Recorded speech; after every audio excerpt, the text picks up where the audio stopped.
Hi everybody, welcome back to my YouTube channel, Chenny Study Hub. Nah, sebelumnya kenalin nama aku Chenny. Dan di video kali ini aku akan mengevaluasi soal tryout ke-15 Pahami FI pada tahun 2025. Nah, aku juga mau berterima kasih kepada Capture File karena telah memprovide PDF ini secara gratis. Nah, jadi untuk di evaluasi kali ini, aku akan specifically itu eval di subtes pemahaman bacaan dan menulis. Okay, so without any further ado, let's just get into. Nah, untuk soal yang pertama, ini ditanyakan kalimat manakah yang isinya sama ya? Kalimat mana yang isinya sama dengan kalimat dua? Nah, berarti kita lihat dulu kalimat dua. Tren ini bermula dari kalangan momfluencer yang menjadikan palet warna apa ini baca ya? Beige, sad beige atau krem sebagai preferensi utama mereka saat memilih warna pakaian, aksesoris, serta perabot untuk bayi dan anak di rumah. Nah, sama dia seperti penjelasan video-video sebelumnya tuh ya, kalau misalnya kita disuruh untuk mencari mana sih kalimat yang isinya itu sama, jadi di sini kita harus mempertahankan informasi-informasi yang terdapat pada teks ya. Yang pertama, itu informasinya adalah tren ini bermula dari kalangan momfluencer ya. Dia itu bermula dari si momfluencer ini. Apa yang dilakukan? Ini informasi kedua, menjadikan palet warna beige, sad beige, atau krem sebagai preferensi utama mereka. Oke, ini informasi yang kedua. Dan yang terakhir itu saat memilih warna, aksesoris, serta perabot untuk bayi dan anak di rumah. Jadi informasi ya, ketiga informasi ini dia harus ada di salah satu opsi jawaban. Yang pertama, trennya ini dia dimulai dari momfluencer. Yang kedua, momfluencer ini dia tuh menjadikan palet-palet warna tertentu sebagai preferensi utama mereka. Ya, dan yang terakhir untuk kapan gitu mereka menjadikannya sebagai preferensi waktu, mereka itu milih warna pakaian, aksesoris, perabot untuk bayi dan anak di rumah. Nah, jadi kita tinggal lihat satu-satu nih. Kalau misalnya yang A, kalangan momfluencer menjadikan preferensi palet warna beige saat memilihkan warna pakaian, aksesoris, serta perabot untuk bayi dan anak di rumah. Nah, untuk opsi yang A, ini dia salah ya, karena ini kan dia menuju tren gitu loh. Trennya ini ada karena si influencer, tapi kesalahan yang terdapat pada opsi yang A, dia bisa bilang sini, menjadikan preferensi tren palet warna. Padahal palet warnanya ini, tren waktu momnya ini melakukannya, bukan mom yang melakukannya untuk mengikuti tren gitu. Oke, semoga dapat dipahami. Yang B, kalangan influencer memilih warna pakaian, aksesoris, serta perabot untuk bayi dan rumah dengan palet warna beige untuk tren ini ya. Di sini ini bukan ceritanya tuh momfluencer yang ikut-ikutan tren, tapi karena tindakan momfluencer inilah yang menjadikan tren. Sehingga yang B ini dia juga salah karena konteksnya dia akan berbeda. Kalau yang C kita lihat sebagai preferensi utama influencer dalam memulai tren. Nah, ini dia juga salah, memulai tren. Padahal kan ini tren ini bermula lagi dan lagi. Nah, kalau yang D, kita lihat ya. Tren ini bermula, oke benar, saat influencer memilih warna, pakaian, aksesoris, serta perabot untuk bayi dan anak di rumah menjadikan palet warna beige, sad beige, atau krem sebagai preferensi utama mereka. Nah, sebenarnya di sini informasinya masih ke preserve kok. Cuman yang menjadi kesalahan itu, dia di sini dengan ada kata menjadikannya itu agak rancu deh. Karena di sini coba kita baca, tren ini bermula saat para momfluencer memilihkan pakaian, warna pakaian, aksesoris, serta perabot untuk bayi dan anak di rumah artinya dengan menjadikan palet warna beige sebagai preferensi utama mereka. Berarti di sini seharusnya ada kata dengan ya, agar kalimatnya itu dia nyambung. Kalau yang E, berarti ini yang benar ya. Nah, berarti tinggal kita coba analisis sih.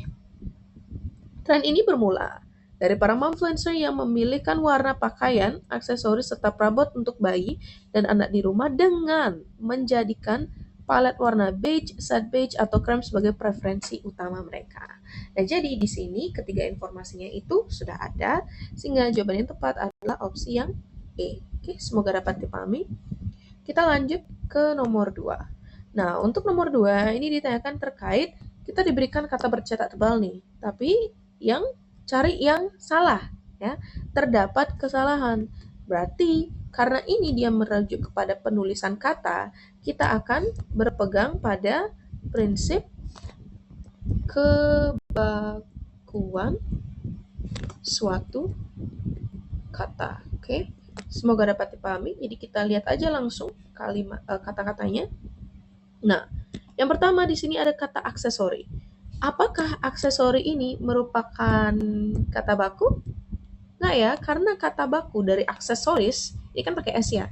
Itu artinya dia nggak pakai S. Aksesori. Ini yang baku. Berarti kesalahannya itu terdapat pada kalimat nomor 2. Nah, kalau misalnya kita lihat nih lagi, lawas ya. Lawas itu artinya udah lama gitu kan ya. Dia penulisannya udah bener. Respons ini udah bener ya. Jadi harus pakai S. Kita lanjut ke coklat, udah bener. Dia coklat, bukan coklat tanpa E.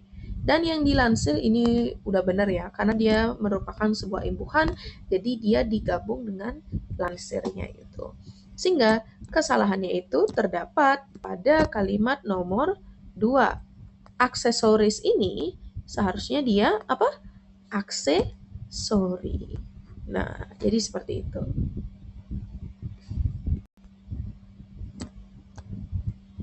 Kita lanjut. Kata penghubung yang tepat untuk melengkapi kalimat 6. Nah, sini kita berikan warna yang berbeda dulu. Kali ya. Kata penghubung. Jadi kita di sini akan bermain dengan konjungsi yang melengkapi kalimat 6. Kita lihat kalimat 6.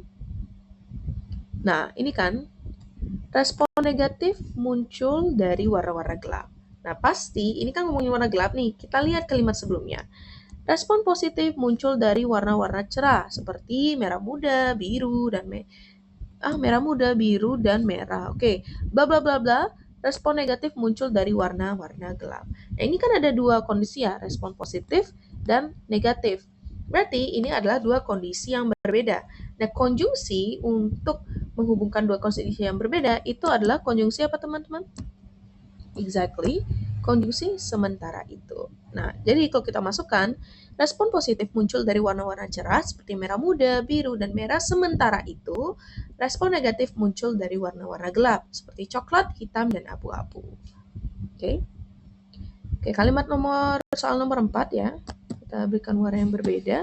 Di sini kita akan berbicara ya terkait perbaikan dari suatu kalimat. Berarti sudah tentu kalimatnya tersebut terdapat kesalahan. Nah, ini perbaikan kalimat apa? Berapa? Kalimat nomor 3. Kita lihat di sini kalimat nomor 3. Salah satu penelitian lawas dilakukan oleh bla bla bla bla pada 1994 melibatkan anak-anak berusia 5 sampai 6,5 tahun. Ya udah sih, kita tinggal lihat aja di sini opsi jawabannya. Salah satu penelitian lawas ya dilakukan oleh Boyastis dan Franke pada 1994 dengan melibatkan 60 anak berusia 5 sampai 6,5 tahun. Dan ini dia sudah benar ya. Jadi tapi kita cek dulu untuk pernyataan-pernyataan sebelumnya. Untuk yang B, salah satu penelitian lawas dilakukan oleh Boyastis dan Franke pada 1994. Nah, kesalahannya itu ada di sini, teman-teman. Mana letak kesalahannya? Itu sebenarnya kesalahan tanda koma sih. Soalnya dia di sini seharusnya nggak pakai koma ya, karena ini predikat. Salah satu penelitian lawas dilakukan langsung. Kalau yang C, salah satu penelitian lawas yang dilakukan oleh Boyastis dan Franke pada 1994 dengan melibatkan, jadi ini kalimatnya nggak logis, karena nggak ada predikat. Ini predikatnya nggak ada ya. Kita lanjut yang D. Dalam, nah karena ada kata dalam, di sini dia akan mengganggu fungsi subjek.